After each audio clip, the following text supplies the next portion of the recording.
Зимскиот период е сезона кога се многу чести вирусите, настинките, кашлиците, заболувањата на респираторниот тракт, но за среќа постојат многу билки и чајви кои што може да ни ги улеснат ваквите тегоби. Што препорачувате вие за оваа сезона?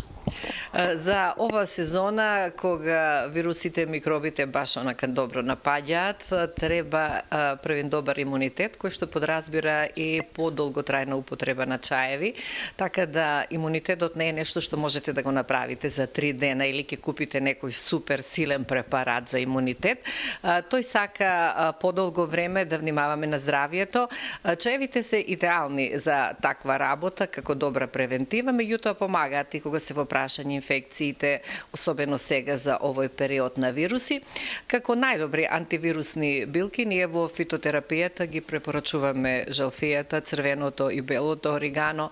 Тука е розмаринот, кој што е исто така силна билка, која што е добра и за целиот организам, буквално од главата до нозете. Кога е во прашање циркулација, кога е во прашање добра дигестија, затоа што кога вие имате добра дигестија, некако тоа е како една централа во телото, се е подобро, сите органи подобро функционираат, и тенкото црево и цревните ресечки го земаат она најдоброто од храната од чаевите. Тука доаѓа и билката Петровец, не толку популарна кај нашиот народ, меѓутоа исклучително добра кога се во прашање бактериските инфекции од црвено грло до проблеми со стомачните вируси, особено сега се карактеризираат со пролив многу вируси. Тука е таа билка број 1 во комбинација со нането, со цикоријата. Тука би ја споменала и мајчината душица, еден стар наш омилен лек, добра за инхалации, добра за отворање на дишните патишта, има и антигабично и антибактериско дејство. Во поглед на она што е добро пак за искашлувањето, на прво место, како и обично, доаѓа белиот слез. Тој оди секогаш со ладна вода. Тука би сакала да ги подсетам гледачите дека вниманието треба да го свртат на тој како се подготвува. Тој обично се мацерира 5 до 6 часа во ладна вода и потоа се користи. Црниот слез исто можете да го правите и со ладна вода и со топла вода, за разлика од белиот слез. Тој исто така исклучително добра во многу комбинации. Така нежно ја обложува слузокожата и на дишните патишта и на желудникот, така да повеќе кратни се бенефитите од него. Во тие убави билки, особено кога се во прашање пак тешките искашлувања, обично бронхијалните заболувања носат и доста катар, балгами, има една билка која што се вика оман. Инулахелениум не е многу позната на нашите луѓе, меѓутоа во Америка и на Западот е особено ценета. Незината популарност е од старите времиња, од старите грци во средниот век била многу популарна, дури и ја користеле како заштита и од чумата.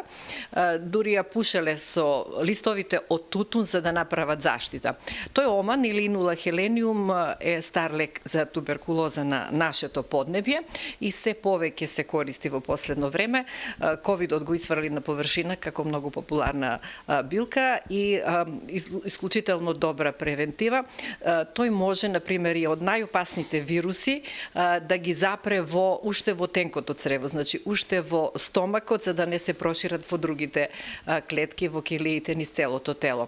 Тој оман има еден необичен изглед, личи како сончоглед, ние го култивираме веќе подолго време и најдобар е кога го користите неговиот корен, се вади во пролет или во есен, се ренда или сув, се прават комбинации најчесто со мед, може и со чај, меѓутоа е најдобар кога се во прашање балгамите, кога треба се да се исчисти.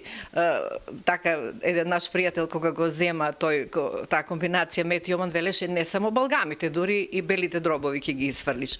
Меѓутоа тој се дава во ситуации кога е веќе влажна кашлицата, кога има што да се исфрла.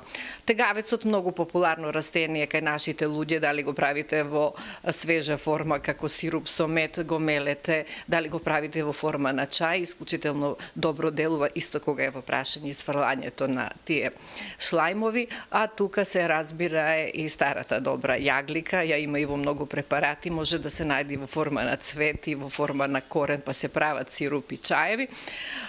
Нешто ефтино и практично за вашите гледачи, тоа е босилокот, без прекорен кога е во прашање инхалација, затоа што обично и синусите одат со настинките, така да тој позитивно делува и тука. Инхалациите со него ги отвара дишните патишта, многу помага во спречувањето на кашлањето и комплетно е добар за целото тело. Значи и антивирусен, и антигабичен, и антимикробен во секој случај може да се користи. Со босилокот обично оди и камилицата кога се во прашање инхалациите и комбинациите чајни. Тоа би било повеќе околу кашлиците, тука е и подбелот за смирување на кашлиците и нешто најдобро што ни дава природата, секако тоа е лопенот или дивизмата цветот. Меѓутоа тоа е за повозрасните, не е баш за децата.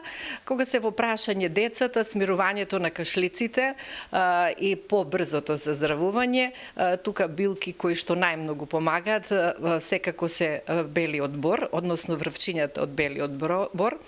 Познати се сирупите во Беровско, во цела Македонија ги прават, од лисчињата на белиот бор, од шишарките, од младите пупки, кои во февруари-март се најквалитетни.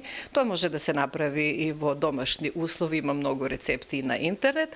А секако за мене фаворит, кога се во прашање кашлиците кај децата и возрастните, исландскиот лишај. Ние правиме таков сируп со години, има многу убави ефекти, може да се направи и во домашни услови, значи неприкосновена билка кога е во прашање кашлањето и отворањето на дишните патишта.